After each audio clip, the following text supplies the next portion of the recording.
नमस्कार दोस्तों। आज मैं आपको वैशाख मास महात्म के 9वें अध्याय की कथा सुना रहा हूँ। इतना सुनकर मिथिलेश ने पूछा कि हे ब्राह्मण, इक्ष्वाकु वंश के राजा ने जल और अन्न का दान नहीं किया। इसी से वह चातक और छिपकली की तथा साधु महात्माओं की सेवा न करने से गिद्ध योनि में आया। परंतु आपने बतलाया कि वह 7 जन्म तक कुत्ते की योनि में आया। उसने केवल संत महात्माओं की सेवा नहीं की, सो उसका फल उनको न मिलता।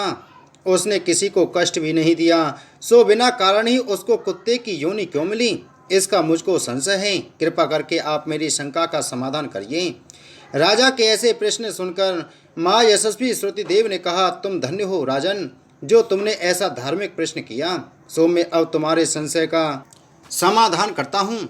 यह वार्ता शिवजी ने कैलाश पर्वत पर श्री पार्वती जी से कही थी। सब लोगों की रचना कर उनको परलोक और लोक 2 प्रकार की स्थिति बताई और इनकी स्थिति के निमित्त 3 भेद बताए। जल सेवा, अन्न सेवा और औषधि सेवा, यह तीनों इस लोक की स्थिति हेतु है। तथा साधु सेवा, विष्णु पूजा और धर्म, यह तीनों पारलौकिक स्थिति के हेतु हैं। जैसे ऐहिक कर्म से धन संपत्ति आदि प्राप्त हो सकते हैं, वैसे ही पारलौकिक क्रियाएं कभी कभी दुख का कारण भी हो जाती हैं। जैसे यहाँ पर एक पुराना इतिहास कहता हूँ। एक समय दक्ष प्रजापति महादेव जी को यज्ञ में बुलाने के लिए कैलाश पर गए। तब उनको आए देखकर श्री महादेव जी खड़े नहीं हुए, क्योंकि शिवजी ने सोचा कि मैं सनातन हूँ और यह सब देवता यज्ञ का भाग लेने वाले सेवक के समान हैं। इसलिए स्वामी का सेवक के आने पर, पति का पत्नी के आने पर, गुरु का शिष्य के आने पर उठना आवश्यक नहीं। यही सब शास्त्रों का मत है, जिसमें बल, दान, तप और शांति अधिक रहती है, वही गुरु हैं। जो स्वामी स्वयं अपने सेवकों के लिए उठते हैं, उनकी आयु, धन और यश तत्काल नष्ट हो जाते हैं। इसलिए यह मेरा प्रिय ससुर है, ऐसा विचार कर दक्ष प्रजापति की भलाई के लिए ही वह उठे नहीं। यह देखकर दक्ष प्रजापति को अत्यंत क्रोध आ गया और उनके सामने ही उनकी निंदा करने लगा कि देखो, इस दरिद्री को बड़ा अहंकार हो गया है। इसका धन केवल एक बूढ़ा बैल, जिस पर केवल चर्म ही रह गया है, कपाल की हड्डी धारण करता है, पाखंडी, अहंकारी, महा अपवित्र, किसी का शुभ कार्य न करने वाला, दरिद्रता के मारे शीत से दुखित, हाथी चर्म को ओढ़ने वाले, शमशान जिसका घर है, सर्पों का आभूषण है, न इसमें धीरज न ज्ञान, भस्मासुर के डर से मारे दूर भाग गया, भूत प्रेत आदि का संग, इसके कुल का कुछ पता नहीं। दुरात्मा नारद ने ब्रह्मा से इसकी बड़ाई की, जिससे मैंने अपनी कन्या सती का विवाह इसके साथ कर दिया। जैसे कुमार का घड़ा चांडाल के घर पहुंचने से किसी का नहीं रहता, वैसे ही मेरी कन्या का मुझसे कोई प्रयोजन नहीं। इस प्रकार दक्ष प्रजापति शंकर और सती को यज्ञ का निमंत्रण न देकर और कोवाक्य कहकर चला गया और यज्ञ स्थान में ऋत्विक और मुनियों को साथ लेकर विधि पूर्वक यज्ञ करने लगा।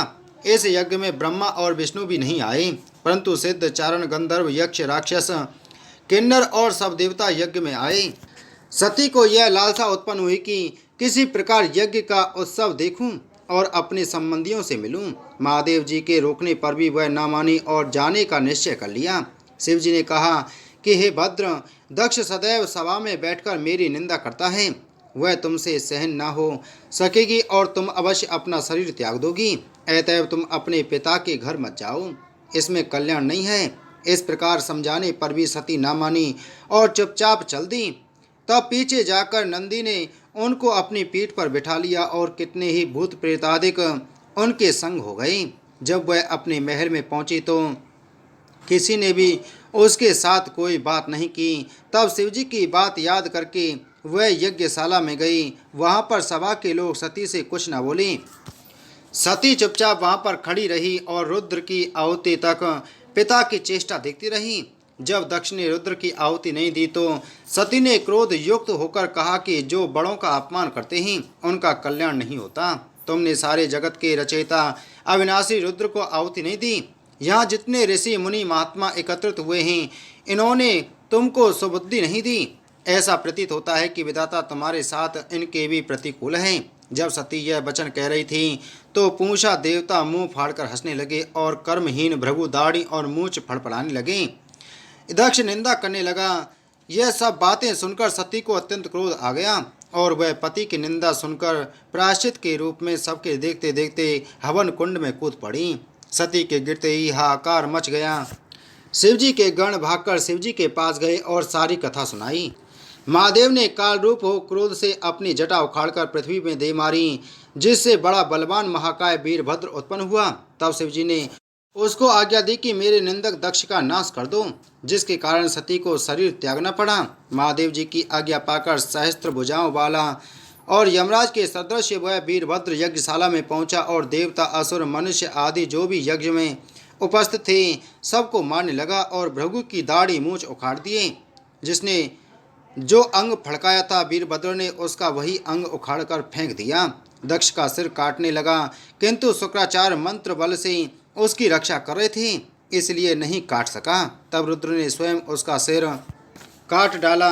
इस प्रकार यज्ञ में आए हुए सबका संहार कर वे कैलाश को लौटे। जो मरने से बचे थे वे सब भागकर ब्रह्मा जी की शरण में गए। ब्रह्मा जी उनको साथ लेकर कैलाश में गए और वहां जाकर अनेक प्रकार से समझा बुझाकर श्री शिव जी को शांत कराया। फिर महादेव जी को साथ लेकर यज्ञशाला में पहुंचे।